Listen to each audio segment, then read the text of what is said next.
सभी प्रतियोगिताओं की परीक्षा में सफलता प्राप्त करने के लिए महत्वपूर्ण एमसीक्यू प्रश्नों के बारे में आज की वीडियो है।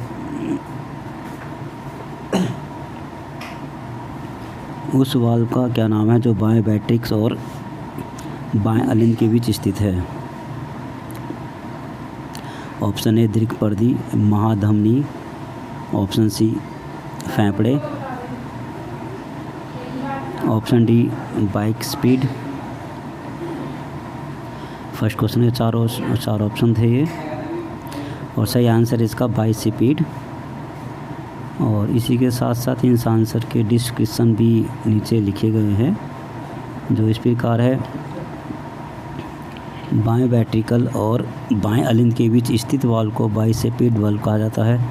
इस वाल्व को माइट्रियल वाल्व के रूप में भी जाना जाता है, क्योंकि इसमें दो क्यूपस या फ्लैप होते हैं। यह रक्त को बाएं अलिंद से बाएं वेंट्रिकल में प्रवाहित करने की अनुमति देता है और रक्त के वापस प्रवाह को रोकता है। ट्रैक स्पीड वाल्व बाएं वेंट्रिकल और दाएं अलिंद के बीच स्थित होता है, जबकि महाधमनी और फुफ्फुसीय वाल्व हृदय से दूर जाने वाली धमनियों में स्थित होता है। क्वेश्चन नंबर 2, कौन से संवेदी अंग शरीर की स्थिति को पंजीकृत करते हैं? Option A proprioceptors, thermo receptors, chemo receptors, D baro receptors. इसका सही उत्तर है प्रोप्रियोसेप्टर्स। जिसका सही उत्तर है प्रोप्रियोसेप्टर्स। इसका स्पष्टीकरण भी आंसर में लिखा है। प्रोप्रियोसेप्टर्स संवेदी अंग के जो शरीर की स्थिति को पंजीकृत या बताते हैं, वे अंतरिक्ष में शरीर की स्थिति की गति अभिविन्यास के बारे में जानकारी प्रदान करने के लिए जिम्मेदार हैं। ये रिसेप्टर्स मांसपेशियों, टेंडन और जोड़ों में स्थित होते हैं और वे मस्तिष्क को संकेत भेजते हैं, जिससे हमें शरीर की जागरूकता और समन्वय की भावना मिलती है। थर्मो रिसेप्टर्स, केमो रिसेप्टर्स और बैरो रिसेप्टर्स संवेदी अंग हैं जो क्रमशः तापमान, रासायनिक परिवर्तन और दबाव को पंजीकृत करते हैं, लेकिन वे विशेष रूप से शरीर की स्थिति को पंजीकृत नहीं करते हैं। क्वेश्चन नंबर 3, कौन सा कथन अंतःस्रावी तंत्र का वर्णन करता है? ऑप्शन ए, यह न्यूरॉन से बना होता है जो शरीर के विभिन्न हिस्सों के बीच सूचना प्रसारित करता है। यह ग्रंथियों से बना होता है जो शरीर को नियंत्रित करने के लिए रक्त प्रवाह में हार्मोन का स्राव करता है। सी, यह हड्डियों से बना होता है जो प्रमुख अंगों को सहारा और सुरक्षा प्रदान करता है। ऑप्शन डी, यह मांसपेशियों से बना होता है जो शरीर के विभिन्न हिस्सों को गति प्रदान करने की अनुमति देता है। इसका सही आंसर है ऑप्शन बी, यह ग्रंथियों से बना होता है जो शरीर को नियंत्रित करने के लिए रक्त प्रवाह में हार्मोन का स्राव करता है। डिस्क्रिप्टिव आंसर है इसका, अंतःस्रावी तंत्र ग्रंथियों से बना है जो शरीर में विभिन्न प्रक्रियाओं और कार्यों को विनियमित करने के लिए रक्त प्रवाह में हार्मोन का स्राव करता है। यह हार्मोन रासायनिक संदेशवाहक के रूप में कार्य करते हैं, जो रक्त प्रवाह के माध्यम से कोशिकाओं या अंगों को लक्षित करते हैं और उनकी गतिविधियों को प्रभावित करते हैं। तंत्रिका तंत्र के विपरीत जो सूचना प्रसारित करने के लिए न्यूरॉन्स का उपयोग करता है, अंतःस्रावी तंत्र मुख्य रूप से शारीरिक कार्यों के समन्वय और नियंत्रण के लिए हार्मोन की रिहाई पर निर्भर करता है। क्वेश्चन नंबर 4, लॉर्डोसिस किस शारीरिक स्तर पर होता है? ललाट, फोरहेड पर, आड़ा, टेढ़ा मेढ़ा या तिरछा, बाण के समान, आर्चरी जिसे धनुष के समान है, धनु के समान, कोरोनल। इसके 4 ऑप्शन हैं। सही आंसर इसका है धनु। धनुष के आकार का होता है। जो हमारी बैकबोन होती है, वो जब हम बैठते हैं तो धनुष का आकार की हो जाती है, उसी के आधार पर धनु कहा गया है। लॉर्डोसिस रीढ़ की हड्डी की अंदरूनी वक्रता को संदर्भित करता है, जो आमतौर पर पीठ के निचले हिस्से में देखी जाती है। यह वक्रता धनु तल में होती है, जो शरीर को बाएं और दाएं आधे भागों में विभाजित करती है। धनु तल ललाट और अनुप्रस्थ तलों के लंबवत है, और यह वह तल है जिसमें लचीलेपन और विस्तार की गतिविधियाँ होती हैं। इसलिए लॉर्डोसिस धनु तल में होता है, क्योंकि इसमें रीढ़ की पूर्वकाल पश्च वक्रता शामिल होती है। नेक्स्ट क्वेश्चन नंबर 5, यदि मध्यम उच्च रक्तचाप वाला ग्राहक नियमित हृदय प्रशिक्षण शुरू करता है तो आराम करने और व्यायाम करने से रक्तचाप को कम किया जा सकता है। इसका आंसर है 1 से 10 mmHg, ऑप्शन बी 11 से 20 mmHg, ऑप्शन सी 21 से 30 mmHg और ऑप्शन डी 31 से 40 mmHg। इसका सही उत्तर है 1 से लेकर 10 mmHg तक ब्लड प्रेशर को यह कम कर सकता है। नेक्स्ट डिस्क्रिप्टिव आंसर में नियमित हृदय प्रशिक्षण से रक्तचाप पर सकारात्मक प्रभाव पड़ता है। यह हृदय को मजबूत बनाने और रक्त पंप करने की क्षमता में सुधार करने में मदद करता है, जिसके परिणामस्वरूप धमनी की दीवारों पर दबाव कम हो जाता है। इससे आराम करने और व्यायाम करने दोनों में रक्तचाप में कमी आ सकती है। 1 से 10 mmHg की सीमा रक्तचाप में मध्यम कमी का सुझाव देती है, जो नियमित हृदय प्रशिक्षण का साथ एक यथार्थवादी प्राप्त करने के लिए योग्य परिणाम होता है। नेक्स्ट हमें एक दिल की एक तस्वीर दिखाई दे रही है। इसमें इसके 4 भाग दिखाए गए हैं। इसमें 2 भाग जिससे ब्लड अंदर पहुंचता है और 2 भाग जिससे ब्लड बाहर जाते हैं। तो इसका जो क्वेश्चन पूछा गया है, क्वेश्चन इज निम्नलिखित में से कौन सा वाल्व बाएं वेंट्रिकल में रक्त के प्रवाह को रोकता है। मीन्स बाहर जब ब्लड हार्ट में जाता है तो उसको वापस आने के लिए कौन सा वाल्व रोकता है। आंसर उसके हैं ए, ऑप्शन बी, ऑप्शन सी या ऑप्शन डी। ABCD करके उस पर अंकित किए गए थे नाम, जिसमें से आंसर है इसका ए। इसका डिस्क्रिप्टिव भी आंसर नीचे लिखा होगा, जिससे आप और अच्छी तरीके से समझ सकते हैं। वाल्व ए सही उत्तर है, क्योंकि यह बाएं वेंट्रिकल में रक्त के प्रवाह को रोकता है। यह वाल्व काम करता है एक बार शरीर से जब ब्लड हार्ट में पहुंच जाता है उसको वापस नहीं आने देता, इसलिए इसका आंसर ए सही है। नेक्स्ट क्वेश्चन है इसका नंबर 7, अंडाशय हार्मोन छोड़ते हैं जो स्तनपान कराने वाली महिलाओं में दुग्ध उत्पादन सक्रिय करे, हड्डियों की वृद्धि और विकास को बढ़ावा दे, सी ग्लाइकोजन के ग्लूकोज में टूटने को प्रेरित करे, डी शरीर पर बालों का बढ़ना कम हो जाता है। जब शरीर में अंडाशय हार्मोन छोड़ता है तो इसमें कौन सी एक्टिविटी होती है या नहीं होती है। आंसर इसका डी, 4th आंसर इसका, शरीर पर बालों की वृद्धि कम हो जाती है। जब अंडाशय हार्मोन छोड़ता है तो लेडीज के शरीर में बालों की क्षमता बाल कम उगते हैं। यही कारण है कि लेडीज़ के शरीर पर बाल कम दिखाई पड़ते हैं। शरीर पर बालों की वृद्धि कम होना अंडाशय हार्मोन छोड़ते हैं जो बालों के विकास सहित विभिन्न शारीरिक कार्यों को नियंत्रित करते हैं। इन हार्मोनों में से एक एस्ट्रोजन है जो शरीर पर बालों के विकास को कम करने में मदद करता है। यही कारण है कि पुरुषों की तुलना में महिलाओं के शरीर पर अक्सर कम बाल होते हैं, क्योंकि उनमें एस्ट्रोजन का स्तर अधिक होता है। नेक्स्ट क्वेश्चन नंबर 8, संवहनी तंत्र शरीर की किस विशिष्ट क्षेत्र में रक्त के प्रवाह को बढ़ा सकता है।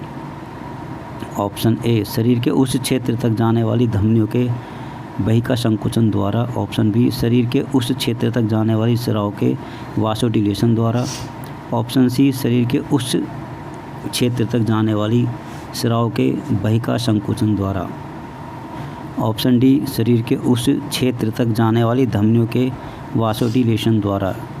इसका सही आंसर है डी, शरीर के उस क्षेत्र तक जाने वाली धमनियों के वासोडिलेशन द्वारा। इसी तरह से इसका डिस्क्रिप्टिव आंसर में व्याख्या की गई है, शरीर के एक विशिष्ट क्षेत्र की ओर जाने वाली धमनियों का वासोडिलेशन उस क्षेत्र में रक्त के प्रवाह को बढ़ाता है। जब धमनियाँ फैलती हैं तो रक्त वाहिकाओं का व्यास बढ़ जाता है, जिससे उनमें अधिक रक्त प्रवाहित हो पाता है। यह बढ़ा हुआ रक्त प्रवाह क्षेत्र में अधिक ऑक्सीजन और पोषक तत्व पहुंचाता है, जिससे रक्त आपूर्ति की बढ़ती मांग को पूरा करने में मदद मिलती है। धमनियों का वासोडिलेशन शरीर द्वारा विभिन्न ऊतकों और अंगों में रक्त के प्रवाह को विनियमित करने के लिए उपयोग किया जाने वाला एक सामान्य तंत्र है। क्वेश्चन नंबर 9 नेक्स्ट है, अपर्याप्त ऑक्सीजन होने पर पाइरूबिक अम्ल किसमें परिवर्तित हो जाता है।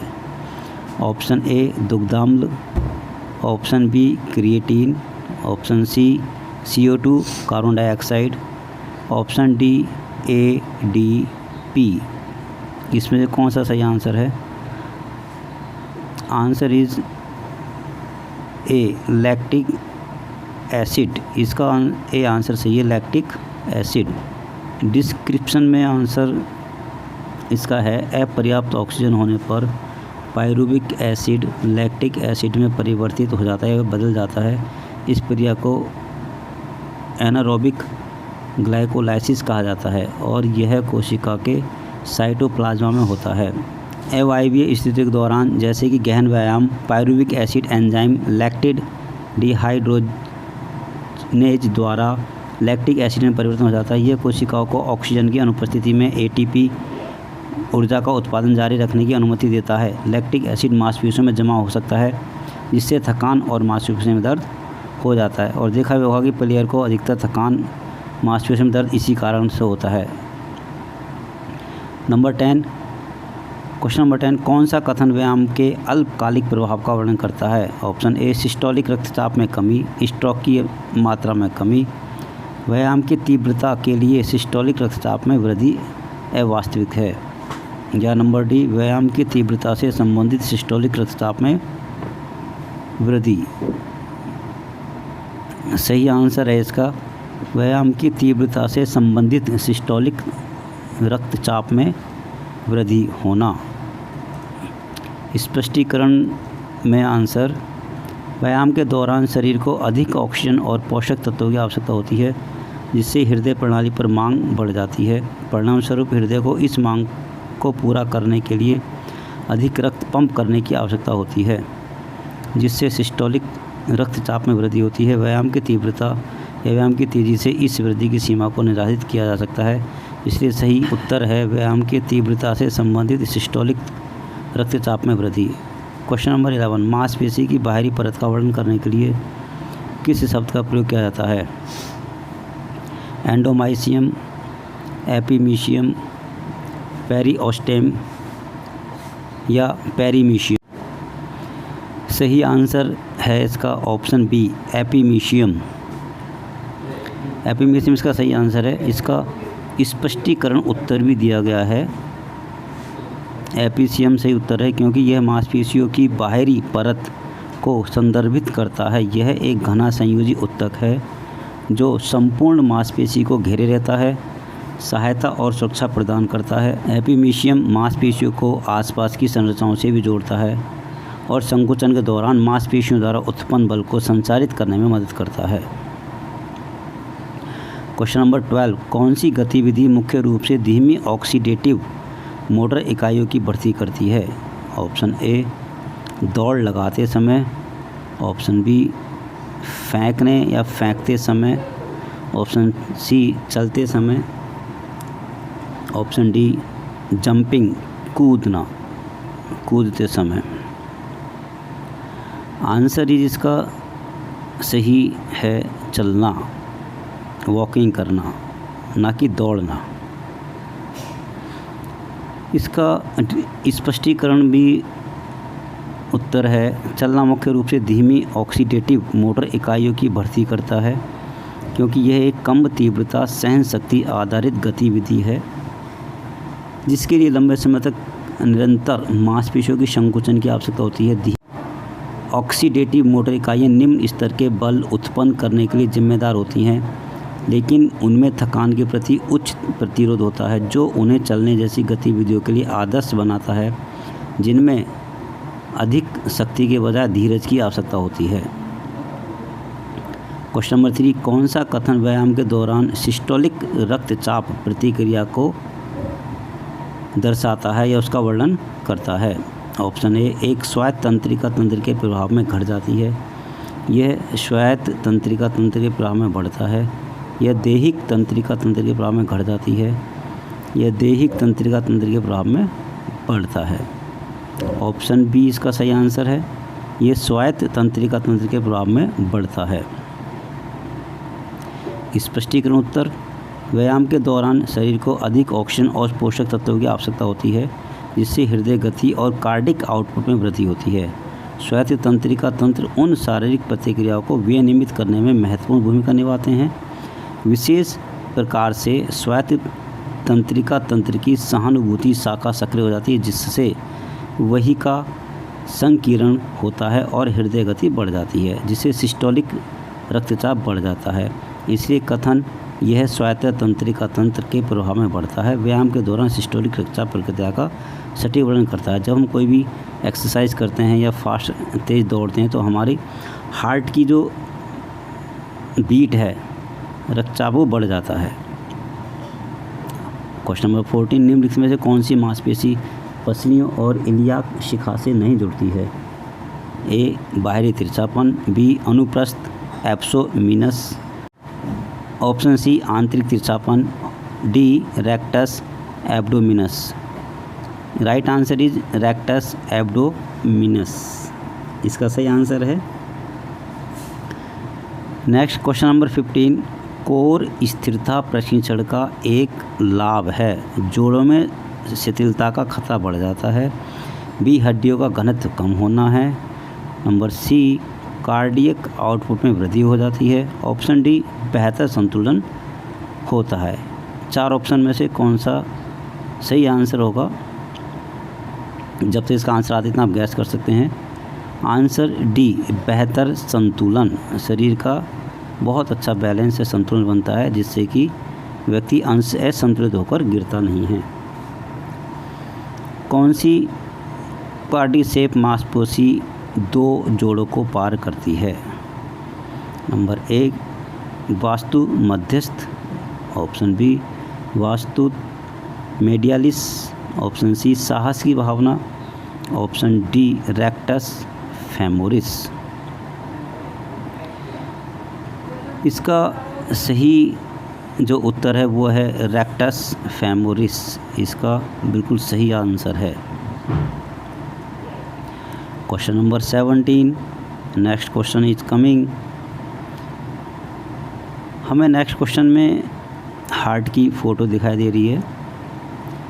उसमें एरो के द्वारा कुछ चीज़ों को दर्शाया गया है। आप देख रहे होंगे इसमें हार्ट में जो तस्वीर है, इसमें एरो बना है। एरो के द्वारा एक किसी विशेष स्थान को दर्शाया गया है।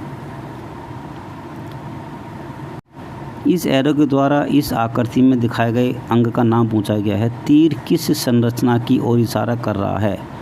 सरकम फ्लैक्स धमनी, दाहिनी कोरोनरी धमनी, बायां महाधमनी वाल्व, या ऑप्शन डी फेफड़े की धमनी। जैसे उसमें तीर में उसको हार्ट के अंदर की जो दिखाया जा रहा है उसको पहचानना था। इसका आंसर है ए सरकमफ्लैक्स धमनी। इस सरकमफ्लैक्स धमनी को एरो दिल की तस्वीर में दिखा रहा था। आंसर इसका सरकमफ्लैक्स धमनी है। क्वेश्चन नंबर 18, वाक्य पूरा करें। अवायवीय सीमा को उस बिंदु के रूप में वर्णित किया गया है जिस पर डैश खालिस्तान इसे साफ किया जा सकता है। ऑप्शन ए गर्मी का निर्माण धीमी गति से होता है, ऑप्शन बी लैक्टिट का निर्माण धीमी गति से होता है, ऑप्शन सी गर्मी का निर्माण तेज़ी से होता है, एंड ऑप्शन डी लैक्टिट का निर्माण तेज़ी से होता है। सही आंसर इसका लैक्टिट का निर्माण तेज़ी से होता है, इसका स्पष्टीकरण नहीं है। क्वेश्चन नंबर 19, कौन सा कथन सुप्रास्पिनेट्स की क्रिया का वर्णन करता है? ऑप्शन ए ललाट तल में कंधे का अपहरण, अनुप्रस्थ तल में कंधे का अपहरण, ललाट तल में ह्यूमरस का बाहरी घुमाव, और डी बाहरी घुमाव यदि ह्यूमरस अनुप्रस्थ तल में है। तो इसका सही आंसर है ऑप्शन ए ललाट तल में कंधे का अपहरण, या उसको पकड़ना, कंधे की पकड़ को करना, जिसमें अपहरण कहा गया है। रक्त वाहिकाओं की दीवारों पर प्लाक जमाव को कम किया जा सकता है किसके द्वारा?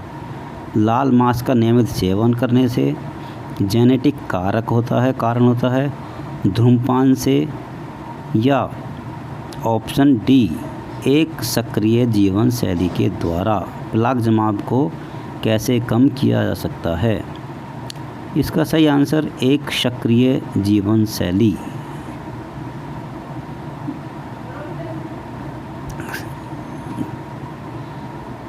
क्वेश्चन नंबर 21, सिनोवियल संयुक्त कैप्सूल में कोलेजन फाइबर की संरचना को इस प्रकार वर्णित किया जा सकता है। ऑप्शन ए घना लोचदार नियमित, ऑप्शन बी घना बेलोचदार अनियमित, ऑप्शन सी घना लोचदार अनियमित, ऑप्शन डी सघन बेलोचदार नियमित। इसका सही आंसर घना लोचदार अनियमित है। ऑप्शन सी इसका सही आंसर है। क्वेश्चन नंबर 22, अनुप्रस्थ उदर कहाँ स्थित है? ऑप्शन ए आंतरिक तिरछेपन और बाहरी तिरछेपन तक गहराई तक, ऑप्शन बी बाहरी तिरछापन और आंतरिक तिरछापन के लिए सतही, ऑप्शन सी बाहरी तिरछेपन की ओर गहरा आंतरिक तिरछेपन का सतही, ऑप्शन डी बाहरी तिरछेपन के लिए सतही और आंतरिक तिरछेपन के लिए गहरा।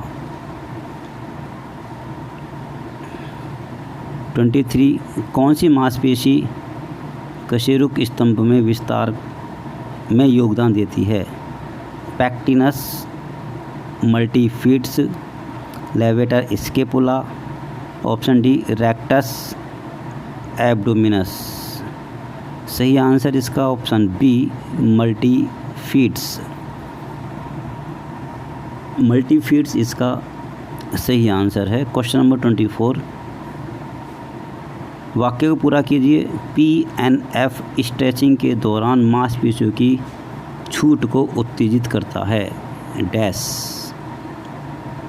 ऑप्शन ए अभिवाही तंत्रिका, गोल्गी कंडरा अंग, मायोसिन तंतु, मांसपेशियों के तंतु मसल्स टिश्यू। सही आंसर इसका है गोल्गी टेंडन अंग। गोल्गी टेंडन ऑर्गन होते हैं। नेक्स्ट 25, कूल्हे के अपहरण में कौन सी मांसपेशी शामिल होती है? कूल्हे की पकड़ को कौन सी मांसपेशी करती है? Gracilis, piriformis, gastrocnemius and option D pectineus. 4 option है इसके। इसका सही आंसर है पीरिफॉर्मिस। सही आंसर है बी पीरिफॉर्मिस। नेक्स्ट 26, रीढ़ की हड्डी का क्या कार्य है? ऑप्शन ए सूचना प्रसारित करना, ऑप्शन बी रक्त और पोषक तत्वों की आपूर्ति के लिए, ऑप्शन सी हार्मोन्स की आपूर्ति के लिए, ऑप्शन डी रीढ़ की हड्डी का सहारा देने में मदद करने के लिए। सही आंसर ऑप्शन ए सूचना प्रसारित करना इसका राइट आंसर है। नेक्स्ट क्वेश्चन, कौन सी मांसपेशी रीढ़ की तटस्थ स्थिति बनाए रखने में मदद करती है? Option A vastus medialis, option B tibialis पूर्वकाल, option C quadratus lumborum, option D brachialis. इसका सही आंसर है क्वाड्रेट्स लुम्बोरम। क्वाड्रेट्स लैम्बोरम सही आंसर इसका। नेक्स्ट क्वेश्चन नंबर 26, उत्पत्ति फीमर के दोनों शंकों की पिछली सतह सम्मिलित कैल्केनस की पिछली सतह। आंसर सोलियस टिबियालिस पूर्वकाल, option C tibialis posterior, gastrocnemius. 4 option. सही answer is D gastrocnemius. Next question है 27, आंतरिक जघन रेमस के सामने लॉन्ग्स की उत्पत्ति के ठीक नीचे सम्मिलन फीमर की पैक्टिनियल रेखा के नीचे 2/3 लीनिया एस्पेरा के औसत दर्जे के होठ का ऊपरी आधा भाग क्या कहलाता है? अडक्टर मैग्नस, योजक ब्रेविस, ऑप्शन सी योजक लॉन्गस, ऑप्शन सी ग्रेसिलियस। इसका ऑप्शन बी, इसका सही आंसर ए एडक्टर ब्रेवियस इसका सही आंसर है। क्वेश्चन नंबर 28, पूर्व काल फाइबुला की औसत दर्जे की सतह का मध्य 2/3 सम्मिलन बड़े पैर के अंगूठे के डिस्टल फालनक्स के आधार के ऊपर है। Flexor hallucis longus, extensor hallucis longus, peroneus brevis. इसका सही आंसर है extensor hallucis longus. Next question is 29, ischial tuberosity सम्मिलन औसत दर्जे का टिबियल शंकु वृक्ष की पीछे की औसत दर्जे की सतह है। सेमीटेंडिनियस ऑप्शन ए, फिश मछलियाँ option B, option C semimembranosus, option D peroneus brevis. ये सारे साइंटिफिक और डॉक्टरी नाम हैं जिनको पढ़ने में आपको प्रॉब्लम हो सकती है, याद करने में प्रॉब्लम हो सकती है, इसलिए इसको बार बार रिपीटिशन करें जिससे आपको नाम याद हो जाए, अच्छी तरह नाम याद हो जाए, जिससे कि आप एग्ज़ाम में आंसर इसके ना भूलें। ऑप्शन सी इसका सही आंसर है सेमी मेम्ब्रेनोसस। क्वेश्चन नंबर 30, फाइबुला की पार्श्व सतह का निचला 2/3 भाग फित मेटाटार्सल हड्डी की tuberosity. Option A peroneus brevis, option B soleus, option C tibialis पूर्वकाल, ऑप्शन डी रेक्टस फेमोरिस। इसके 4 ऑप्शन हैं। सही आंसर है पेरोनियस ब्रेवियस, क्योंकि सारे नाम मैक्सिमम एनाटॉमी नाम दिए गए हैं जो एनाटॉमिक फिजियोलॉजी में आपको पढ़ने को मिलते हैं, जिसमें हिंदी में मानव शरीर संरचना विज्ञान कहते हैं, उसके अंदर आपको ऐसे नाम पढ़ने के लिए मिलेंगे। नेक्स्ट क्वेश्चन 31, टीबिया की पार्श्व सतह का ऊपरी 2/3 भाग सम्मिलन औसत दर्जे के क्यूनिफॉर्म की आंतरिक सतह पहली मेटाटार्सल हड्डी है। Option A peroneus brevis, option B soleus, option C tibialis पूर्वकाल और सेमी मेम्ब्रेन्स। इसके 4 आंसर हैं। ऑप्शन आंसर राइट इसका है टिबियलिस पूर्वकाल। क्वेश्चन नंबर 32, टिबिया और फाइबुला की पिछली सतह का संयुक्त 2/3 हिस्सा कैगनस की पिछली सतह है। Option A gastrocnemius, option B soleus, option C peroneus brevis, option D flexor digitorum longus. Right answer is option B soleus. इसका सही आंसर है। इन आंसर को आप बार बार रिपीट करें जिससे आपको नाम ये याद हो और एग्ज़ाम में आप कंफ्यूज ना हो और ना ये इनके आंसर के ऑप्शन का भूलें, क्योंकि ये नाम सारे डॉक्टरेट बुक के नाम हैं, एनाटॉमिकल नाम है जो सिंपल लैंग्वेज से अलग हैं, इसलिए इनको बार बार रिपीट करें जिससे आपको याद हो जाए। 33 क्वेश्चन, पूर्व काल अवर इलियाक रीढ़ एस्टाबुलम सम्मिलन के ऊपर पीछे की नाली टिबियल ट्यूबरोसिटी के लिए पटेला और पटेलर कंडरा का ऊपरी पहलू। Option A rectus femoris, option B साहस की भावना, option C vastus medialis, option D वास्तु मध्यस्थ। सही आंसर इसका रेक्टस फेमोरिस। ये आज का पूरे जो क्वेश्चन लिए गए थे ये एनाटॉमी एंड फिजियोलॉजी बुक से लिए गए थे, जिसे हिंदी में मानव शरीर संरचना विज्ञान कहा जाता है। और इन आंसर्स को ऑप्शंस को बार बार आप रिपीट करें जिससे कि ये नाम आपको ध्यान रहें, एग्ज़ाम आप भूलें ना। चैनल को सब्सक्राइब करना और शेयर करना ना भूलें जिससे कि आप जैसे बच्चों की एग्ज़ाम की अच्छी तैयारी की जा सके।